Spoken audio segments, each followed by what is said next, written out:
Assalamu alaikum and welcome once again to Chai with Rohema. On today's program we're going to discuss particularly about men and women, but particularly young women, to talk about them within the areas of science, technology, engineering and mathematics, formerly known as STEM. So with me today are two wonderful guests. To my right is Nisha Khan, who is a PhD graduate and is studying at Nottingham University. Is that right? That's right, yes. And on my left is Mahi Parvin. Mahi is very well known with research institutes and their funding. So I'm first going to go to you, Nisha. And could you please tell me how you started off with your path towards STEM and cybersecurity? Yes, of course. Thank you so much for having me today. I have a non-traditional path into the sciences. I had a very trusting and encouraging mother who had a lot of faith in me and made it mandatory for all of us to have mathematics and the sciences in our GCSE levels. And then after that I went and ventured off and did all kinds of things, ended up with sociology from the University of Surrey. And then I ended up working for a biomedical journal because my husband was based there, sort of followed him into that, and then ended up working for the Royal Academy of Engineering as a senior programs manager. From there, being immersed in science so much, especially engineering, I ended up taking up a PhD at the University of Nottingham with a really good supervisor, so that's how I ended up there. Wow, that is amazing. I mean, not only because it's a field that that most male graduates tend to go for. Females are less likely to go through those areas, and obviously at GCSE and A level our girls, and I'll say this in Bengali a little bit, is amra মেয়ের লোকের দ্বারা একটু বালাই করেন তারা GCSE তারপরে A level তারা অনেক pass করেন, even more than the boys, but for some reason during the graduation and further education they tend to drop out. Why do you think that is? That's actually a really hot topic and very pressing as an issue. Absolutely, you're right. There's a lot of women who end up not only taking up the sciences but doing superbly well and outperforming men, their male counterparts, through university and even up to graduation. But I feel that when you go into different routes, females might not be encouraged in the same way. Men tend to have a lot of self-belief and conviction in the kind of skills that they have. And I think that when we don't even have things like fair wages and equal opportunities and promotions, that might be able to put women in a position where they might not feel that they can progress through those channels traditionally. And I think that there's also this case of women have this added responsibility of bearing children, getting married, being caregivers, and I'm sure with that, eventually they might sort of start falling off that whole trail and not really proceeding with a career like their male counterparts do. Thank you. Mahia, let me just bring you in here. Welcome to the show. Again, you've been working with a lot of institutions on the finance and other areas, and also a fellow of the Royal Society of Arts.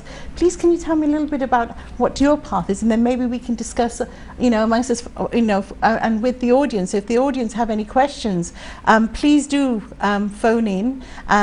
If you want to have any kind of ideas or help or advice, please do call in. We'd love to hear your questions. If you could just give us a bit of an idea about how you entered and became a fellow of the Royal Society of Arts. I'm Bagla ekটু কই then একটু কইলেন জানো যেহেতু তারা একটু so that they can be a little bit impressed and just have a bit of inspiration to inspire করা হইব না? I'll try my best. Well, for me, I majored in arts actually, funnily enough. I did politics at university. But how I got into STEM was actually through my work and my career progression. Most of my career I've devoted to higher education institutions, and I work in research grants management, and through that I was lucky enough to meet some wonderful scientists and academics and professors, and just by being somebody who's interested in learning, I was able to make good friendships, and through those friendships I basically progressed in my career. And within academia, I think that's really important. That's something that people look for, isn't it? What sort of reach do you have? So that would be, for me, that's my story, yeah. Many young girls at this crucial stage are looking at their GCSEs and their A levels, and they're taking those decisions right now. And they've done their sciences, and they're interested in the maths, and they're interested in what kind of career they can take on. You know, both of you have chosen paths which are kind of outside cybersecurity. I mean, you know, that's not something every female or young girl would even think about, but it's an area which, you know, I have to say that I've been recently. I've been really inspired by what our young women, particularly, have achieved, and how much they are pushing the boundaries of going forward. So it would be, you know, I mean, it would be really interesting to say, well, what holds them back? What is it that makes it difficult for them? Because although they pass and they get higher grades in GCSE and A levels, they tend to fall out after the first year, although the graduates have increased by 19% last year alone. So it'd be great to see this year how many graduates, you know, of those topic, you know, those kind of topics do pass. Please do tell me, okay, Nisha, if you could just tell me what you think is the next role, or how they could, you know, look towards a better career in, you know, in those subjects. So cybersecurity is obviously like a very highly in demand kind of field. It's got a lot of challenges, and one of the reasons why females and just generally the field needs a lot of diversity is because there's so many challenges that are not being solved with the traditional thinking that currently exists. So when we have qualities in ourselves, we find it very difficult to value those qualities. And I think especially as a female, I struggle with imposter syndrome, or just having that conviction in myself to be able to say, I'm going to do this and I know how to do it. But the fact of the matter is, the field needs those diverse opinions that we might not value in ourselves to really come in and bring those things to the table where we can find solutions to absolutely challenging problems. One of the things is, like, I do understand, I've sat in, so my PhD is a mixture of computer science and engineering at the University of Nottingham, and I have sat in classes and been in summer schools and workshops where it's predominantly men. It's a sea of men, and that can mean something very challenging and difficult for yourself as a female when you find yourself in that situation. I'm obviously older than my cohort. When you're perhaps at that undergraduate stage, that might not be the very comfortable position to be in. And certainly when you go into a field, when you go into an IT team, a lot of that is very male dominated and it's quite masculine. So my advice would be to persevere. It's absolutely worth it. The field needs your opinion, it needs your experience, and it needs that skill set to tackle some of the big challenges. Absolutely. And Mahi, please, if I can go to you. I mean, how did you find going through, you know, to where you are now? Because obviously you're one of the few young women that have actually gone through this route and has found, you know, I mean, what are the barriers, and how did you find it with your parents? I mean, were they encouraging, were they supportive? How did you find? Sure. I would say from my experience, I mean, the home life definitely does play a major factor, especially from our community. But for me, I've been very fortunate to have very loving and supportive parents. My mum especially, who always encouraged me to always do more and continuously learn and never stop learning. And I think it's because of that message that I was actually able to persevere. And you know, I completely agree with what Nisha said about imposter syndrome, because I think we've all been there and it's not a very nice feeling. So my advice would be to young women and to young boys out there is basically try to challenge stereotypes. I think if it's to do with higher learning or the betterment of society, then it's always going to be a good thing. But these things come with their massive challenges, and these challenges can put people off. And young women, particularly where they have cultural and other societal pressures on them, it shows, because these statistics that you're saying within a lot of graduates where we see a decline of female, it's most probably due to, I can say from my personal experience, due to us being working in a male-dominated workforce. But from me, I can say that, don't let that put you off. Definitely don't let that put you off, because there is plenty of groups out there, and there's plenty of female supports and other support groups that you can join, and you can get wonderful advice. Especially আমরা যখন মানে আমরা বাংলাদেশি মাইয়াটা তারা তখন একটু চিন্তা করে যে মা বাবার কাছে খিলান তারা হয়তো যে আমি ওলানির ফোরতাম চাই এটা তখন ইঞ্জিনিয়ারিং যদি তারা ফোরতো চাই এটা তারা লাগে একটু অসুবিধা মুশকিল হয়ে যায় সো তারা লাগে একটু ইন্টারেস্ট ইন্সপায়ার করে। এবং রিসেন্টলি আমরা একজন সাদিয়া খানম একটা ইনভেনশন করছিলা, she was working in her father's place and invented an aerosol kind of spray for COVID-19 for the pathogens. আমরা যদি এনকারেজ না করি আমরা বাচ্চা ইন্তরে তো তারা এলান মানে হিউম্যানিটি লাগি তারা কিছু অ্যাডভান্স করতে পারতো না, খালি মেল এরা তো করতো না, আমরা ফিমেল যারা আছেন তারা করতে পারবে।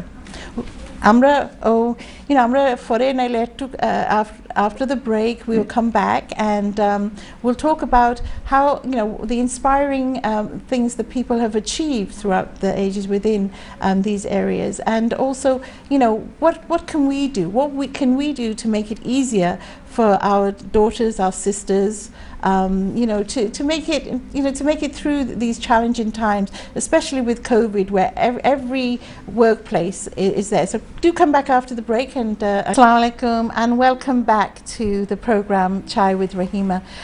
Today's topic, we've been talking about STEM, and we do have two wonderful young ladies here with me, because I really do want to focus on our younger girls and their entry in, and perhaps persuading them to take the STEM subjects seriously. So what is STEM? So it's science, technology, engineering and maths, but that leads to many different areas of specialisms. And I want to go to you, Mahi, to begin with, because I just feel like I haven't given you much of a chance at the minute. Okay. So please, do tell me, what kind of areas are there that, kun area amra merloko gele took, okay, it's a bit unusual, the route, but they can take that will help them and also help humanity, because obviously in everything there is there are special kind of attributes. But what would you say would encourage girls? What areas would you say would be they could find interesting? Give them an idea of STEM as opposed to just what I just said, which was science, technology, engineering and maths. I mean, they go to all sorts of things, such as cybersecurity, such as technology, such as inventions. There's so much more to that. Can you please just give us a little bit of a... Definitely. I mean, just to touch up on what you were saying before the break about Sadia and her invention working with her dad. I mean, when I read about this, I thought, this is brilliant, and how proud do I feel to be part of this community. And I think that is what science and technology is missing. It's missing the beauty of Bangladeshi women and from other BAME backgrounds and other Asian nationalities. I think our creative spirit and our resilience and are expert in thinking outside the box, and I think that is what science and technology is missing. So, I mean, from current reports, it shows that a lot of females actually from GCSE, they do either just as well or a lot better than their male counterparts. Bangla একটু বলি যে আমরা ওখানে যদি আমরা বাচ্চাদের একটু encourage না করি তাহলে আমরা একটু আমরা খোলাম যে আমরা ফল বিহাইন্ড ব্যাক করিলাম, আর যখন তারা একটু কষ্ট পায় আমরা যদি তারা ওই সময় আমরা আরো বেশি এনকারেজ করতাম যেহেতু হাইলাইট করতাম যখন মেন্টর mentor হিসাবে আমরা কিছু জোর করা যাইব we need people to mentor them, we need people to show them the way, we need people that they can see as role models.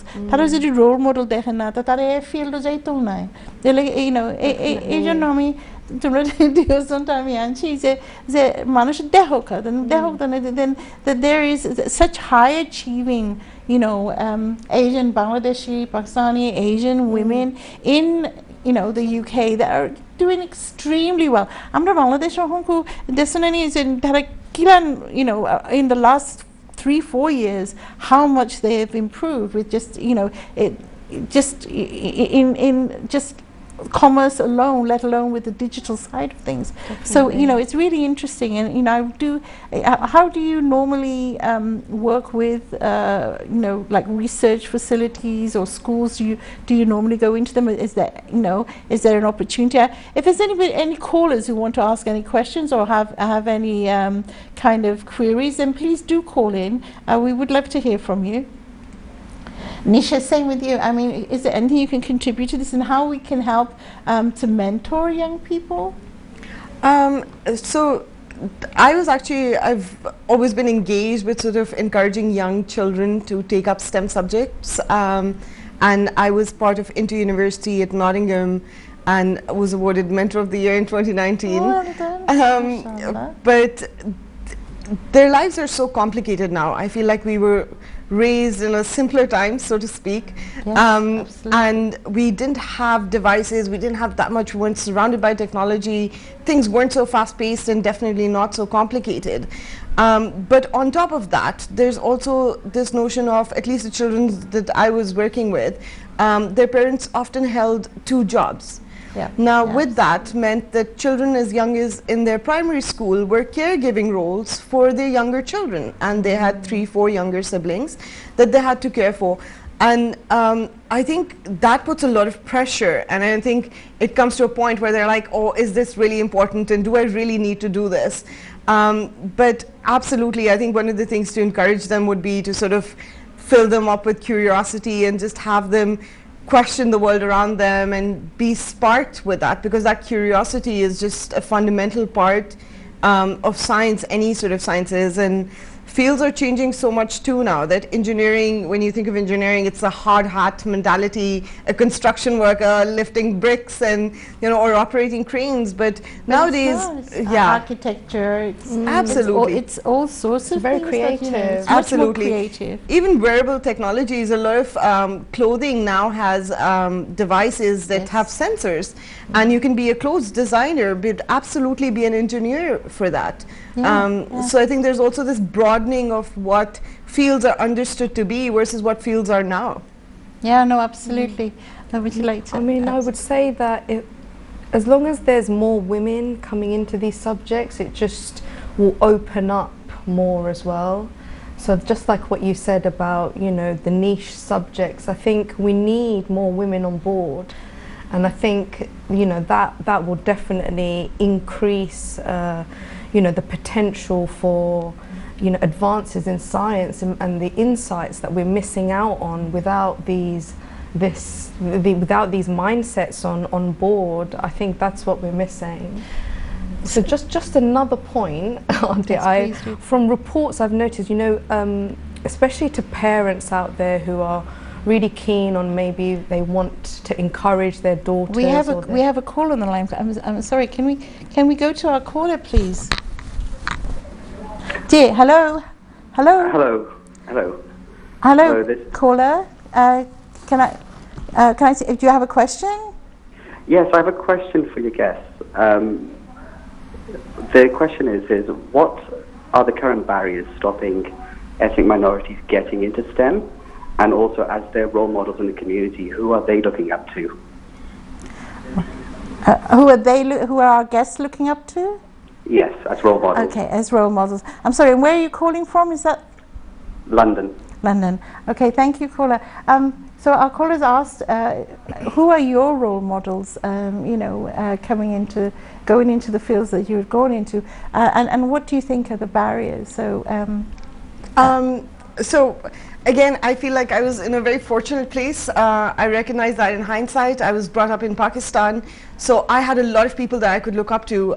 Everybody was the same color as me, and a lot of them were the same gender as me. And they were achieving remarkable things. My mother definitely is one of them. And I think after that, even being at the Royal Academy of Engineering, I was surrounded by really amazing fellows who are doing tremendous work. Carol Goebel does some work in computer science. Rafaela Cohn is a really leading researcher for chemical engineering. But my current supervisor, Sarah Sharples, is tremendously supportive and does a lot of work for equality, diversity, and inclusion at the University of Nottingham. So I think I tend to fill people around me who encourage and support me and really promote me, and it sort of helped me get that conviction in myself. So yeah, I think those are a few names that I think I look up to and have spurred me on. How about you, Mahi? You mentioned your mother.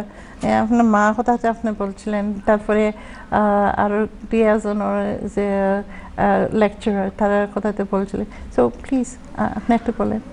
Okay, so other than my mum, obviously very important person in my life, working in the sciences and the physical sciences, for me, you know, one name that always pops up is Rosalind Franklin. I don't know if you've heard of her. I mean, she was a brilliant scientist, and it was for her famous photograph 51 that we know about, you know, the structure of DNA, and it was her male counterparts that she worked with, people such as Francis Crick, who has, you know, taken on all her hard work that she puts in and taken the name for it. So when I read about personal stories like that, I think it encourages me, and it also gives me a place where I can share my own experiences as a woman working in these sectors, because, you know, we do face, there is obviously some, you know, various types of, you know, gender biases and discrimination, and as in every workplace, there is definitely. And I can imagine that in these areas there is possibly a lot more, because obviously it's always been a male orientated, you know, area of, you know, for jobs and things. So but you know, we are qualified. We, as women, we're not incapable. We are just as capable as any man when it comes to any of these subjects for studying. The physique is what differs. The mentality and the ability and the agility is still there. So, you know, I think that, you know, we need to be able to look at, you know, these areas where women, you know, were at the forefront. You know, if you look at Turkey, if you look at, you know, women in Turkey. I mean, our first university was led by a woman in Morocco. And so, you know, at learning, women were always at the forefront. So, you know, we need to encourage you know, our younger generation, particularly the girls.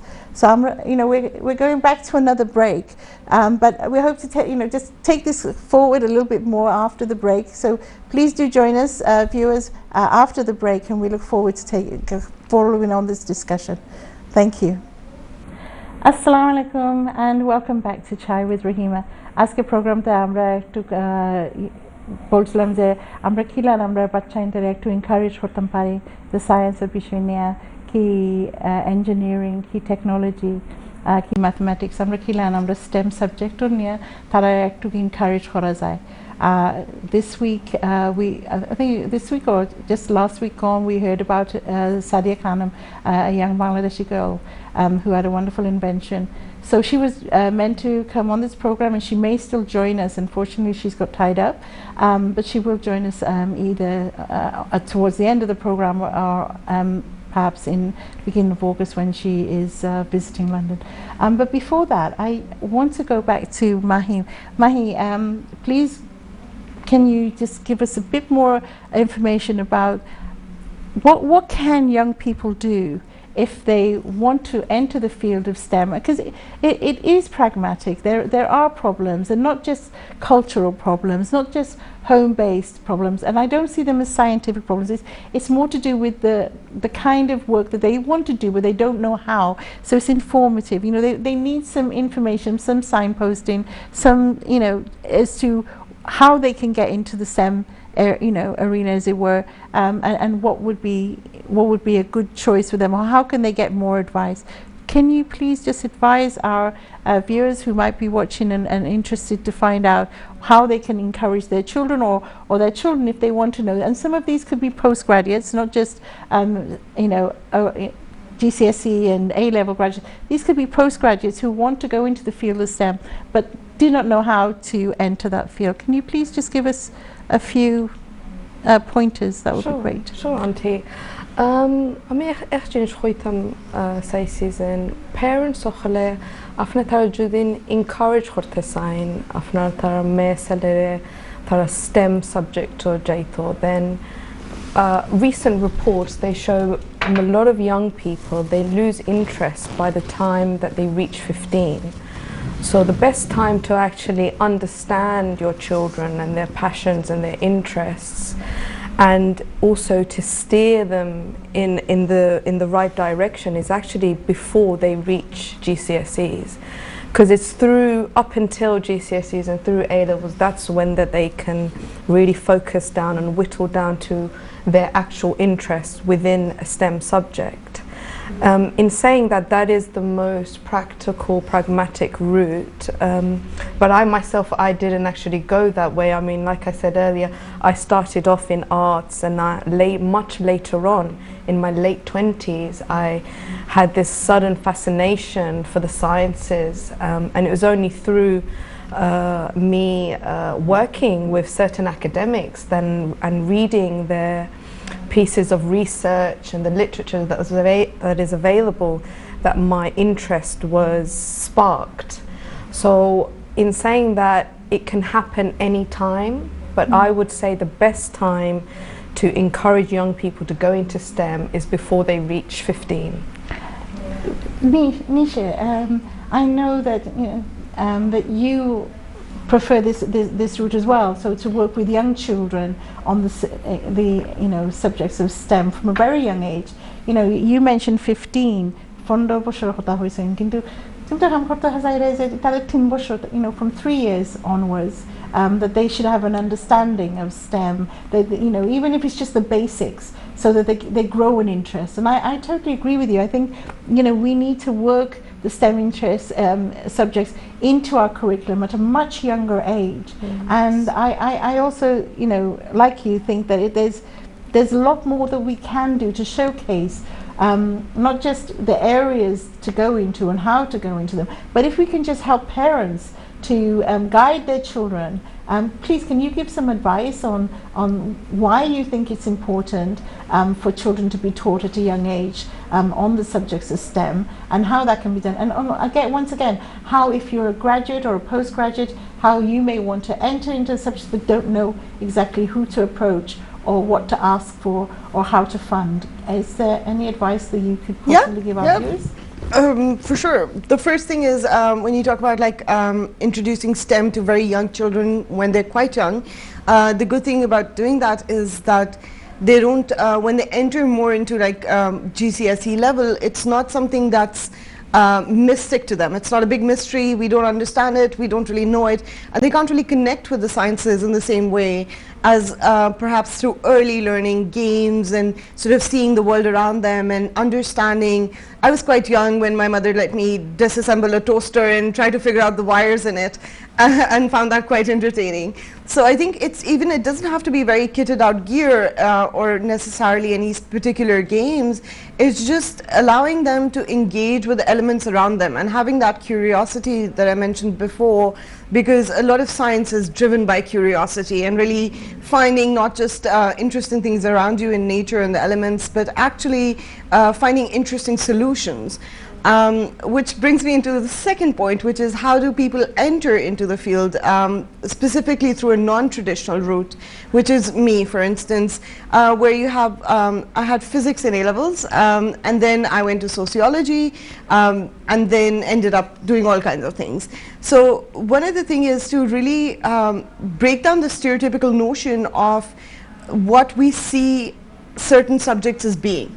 So when we think of sciences as being like, oh, this is a person in a lab suit who's doing these tests on animals, or this is a hard hat field, and this is a mathematician sitting in a room working in like a beautiful mind kind of film, we need to really change that and say, you know, actually everything we engage in, if you find a different way of doing a house chore, for instance, that's certainly part of how you've engineered that process.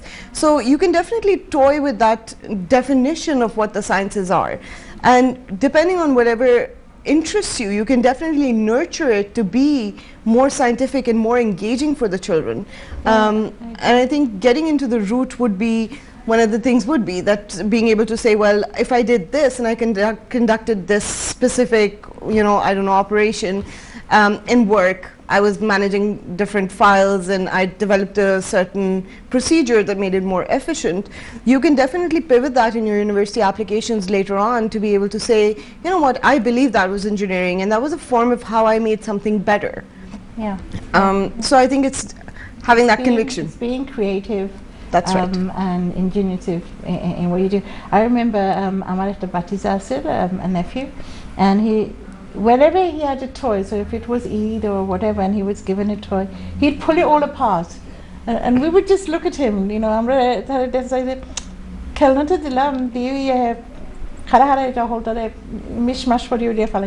so he just took everything apart, you know, and now he's an engineer. And now he's an engineer, and his interest, we didn't understand, he was 3.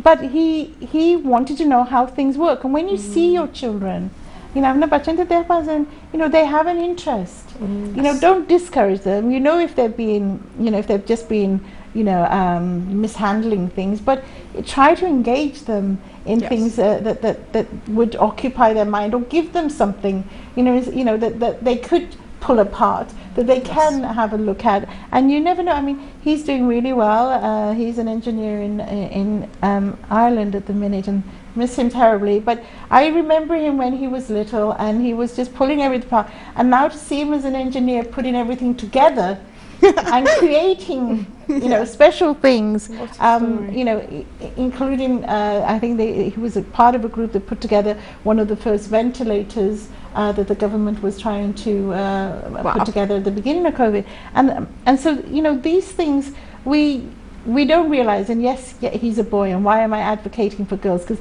I'm advocating for more girls, because unless girls are not in the workplace, you know, we're not going to be able to have a gender balance within the workplace. And I think, you know, when we're looking at that, a parity in that, we can also look at pay scales, we can look at how things work, and I don't know, women just seem to have a different connection, and you know, and it's not about being better, but it's different, and we need to be inclusive. So you know, and equality in the workplace is an inclusion, and diversity.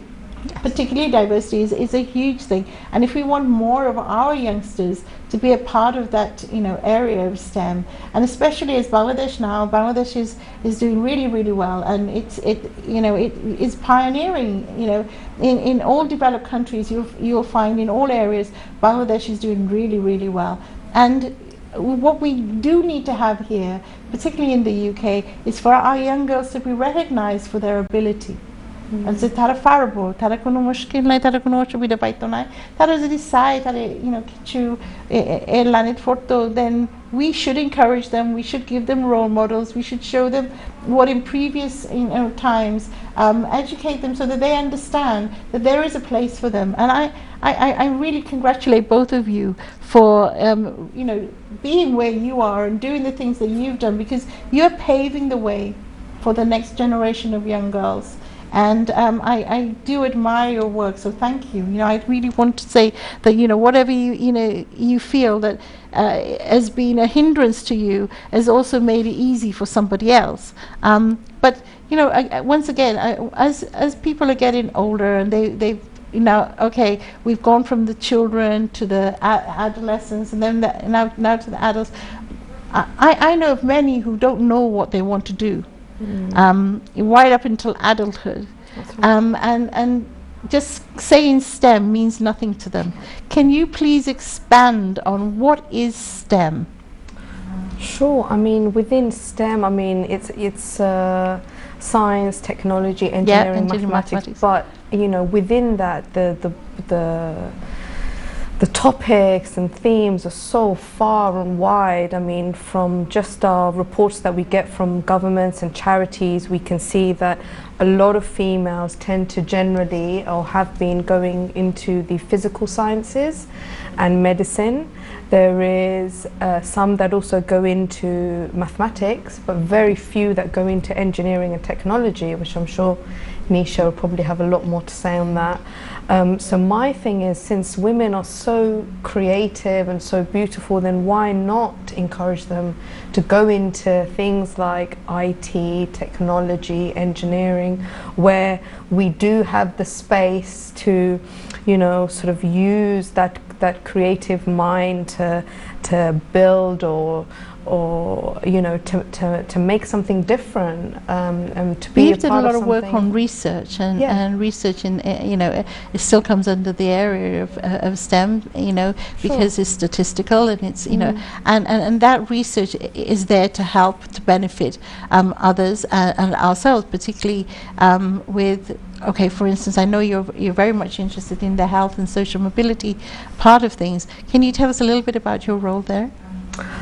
Well, I mean, I'm working on, I mean, I've worked in higher education institutions for pretty much my whole career, but recently I wanted to do something of my own, and I'm trying to work on creating my own first ever think tank that's focused on British Bangladeshis. So where can we focus on to understand how to reform health and social care for UK Bangladeshis, and a big part of that started from COVID. I mean, since COVID, we've noticed on the news, you know, the massive influx of Bangladeshi BAME backgrounds, the high death rates, not only due to health matters, but there is a massive social and health aspect to it as well.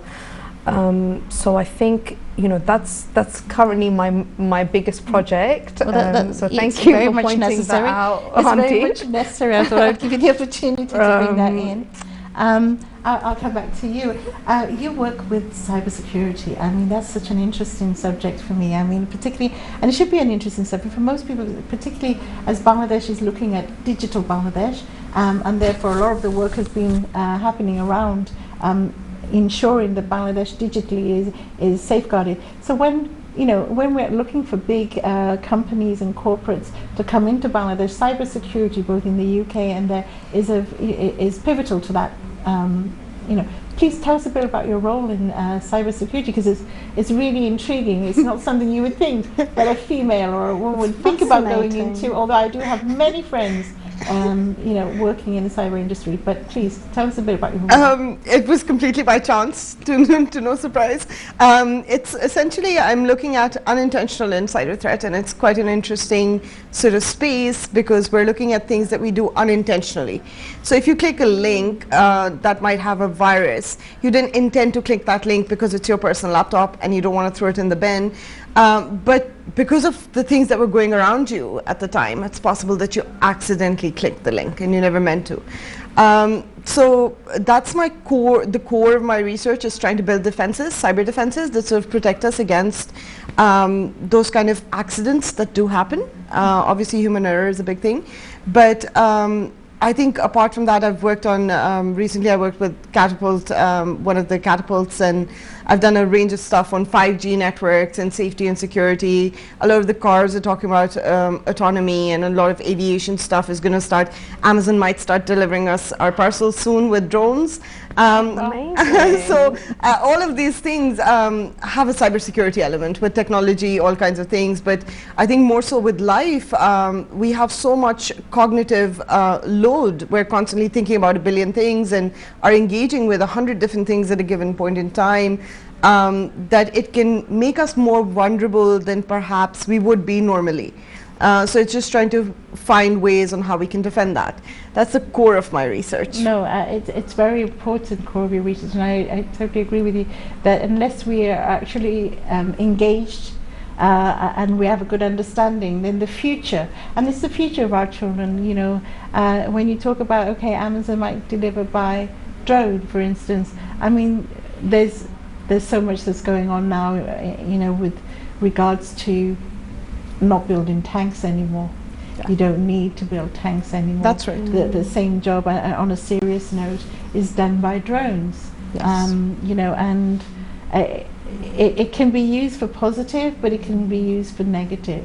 So we need more people that are willing to use it for the positive and not just always for the negative. And I you know, it's great because, you know, when people and countries and governments interfere through the cyber network, we've already heard that lots can happen with elections and so forth. Absolutely. So obviously your work is very, very important, you know, and you know, I really do think that, you know, more people doing that kind of work, the more protected we'll become, and I think more advanced.